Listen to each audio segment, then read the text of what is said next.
അതിഭയാനകമാണ്. T വിയിലിരുന്ന് കണ്ടപ്പോൾ തന്നെ പേടിച്ചു വിറങ്ങലിച്ച് പോയിട്ടുണ്ട്. പക്ഷേ നേരിട്ട് ചെന്ന് അതിൻ്റെ ഉത്ഭവസ്ഥാനത്തിന് തൊട്ട് താഴെ നിന്നാണ് കണ്ടത്. സഹിക്കാൻ പറ്റില്ല. ഇതിൻ്റെ വേദന എന്ന് പറയുന്നത് ഇത്രയും പേരുടെ ജീവൻ കവർന്നെടുത്തു. അതിൻ്റെ എണ്ണം നമുക്കിപ്പോഴും തിട്ടപ്പെടുത്താൻ പറ്റുന്നില്ല. കിട്ടിയവരുടെ എല്ലാം ഏത് രൂപത്തിലാണ് കിട്ടിയത് എന്ന് പറയുന്നത് ആ വേദന അധികരിക്കും. ഇനി ഒരിക്കലും കിട്ടില്ല എന്ന് പറയുന്ന ഒരു ആഴത്തിൽ പുതഞ്ഞു കിടക്കുന്നവർ ആ കിട്ടില്ല എന്ന് പറയുന്ന വേദന അതിനാർക്കാണ് ഒരു തലോടൽ നൽകാൻ പറ്റുന്നത്? സാന്ത്വനിപ്പിക്കാൻ ആർക്കാ സാധിക്കുക? അപ്പോൾ ആ അളവിൽ നോക്കുമ്പോൾ magnitude of the disaster is huge. Also രാഷ്ട്രീയത്തിനപ്പുറം ഒരു കേന്ദ്രമന്ത്രി എന്ന നിലയിൽ കേരളം താങ്കളെ വലിയ പ്രതീക്ഷയോടെ. ആദ്യത്തെ ആ വാക്ക് രാഷ്ട്രീയമില്ലല്ലോ. ഇതിൽ ഇത് രാഷ്ട്രീയമില്ലല്ലോ, ഇത് രാഷ്ട്രമല്ലേ. അങ്ങനെ ഒരു വാക്കേ ഉപയോഗിക്കരുത്. ഇങ്ങനെയുള്ള കാര്യങ്ങളിൽ അതൊന്നുമില്ല. അതൊക്കെ ഇലക്ഷൻ സമയത്താണ്. നാളെ ഡൽഹിയിലെത്തും, എന്തായിരിക്കും ചെയ്യാൻ പോകും? അല്ല, എനിക്ക് ഇവിടുന്ന് ഇന്നിപ്പോൾ തരുന്ന റിപ്പോർട്ട് ഞാൻ കണ്ട് മനസ്സിലാക്കിയത് നോട്ടാക്കി പ്രൈം മിനിസ്റ്റർക്ക് കൊടുക്കും.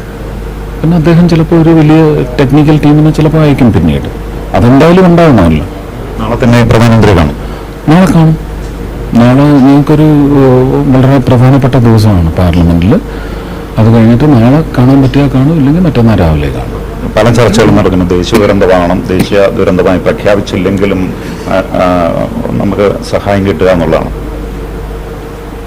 അത്രേ ഉള്ളൂ. ഇനിയൊരു പുനരധിവാസമാണ് അടുത്ത പ്രശ്നം. പലർക്കും തിരിച്ചു പോകാൻ വീടില്ല. അല്ല, അതാ പറഞ്ഞില്ല. അതിനാണ് ഇതെല്ലാം കൂടെ ഒരു പാക്കേജല്ലേ അതിനകത്ത് വരണം. അങ്ങനെ ഒരു പാക്കേജ് ആണോ ശ്രമം? അല്ല, അത് ഞാനല്ല, സ്റ്റേറ്റാണ് അത് ശ്രമിക്കുന്നത്. സ്റ്റേറ്റിന്റെ ഉത്തരവാദിത്തമാണ്.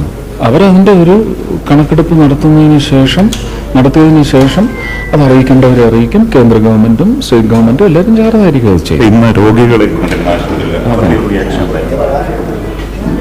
ഞാനത് ഒരു മീഡിയ പോലും കൂട്ടാതെ അകത്ത് പോയി അവരെയൊക്കെ കണ്ടതാണ്.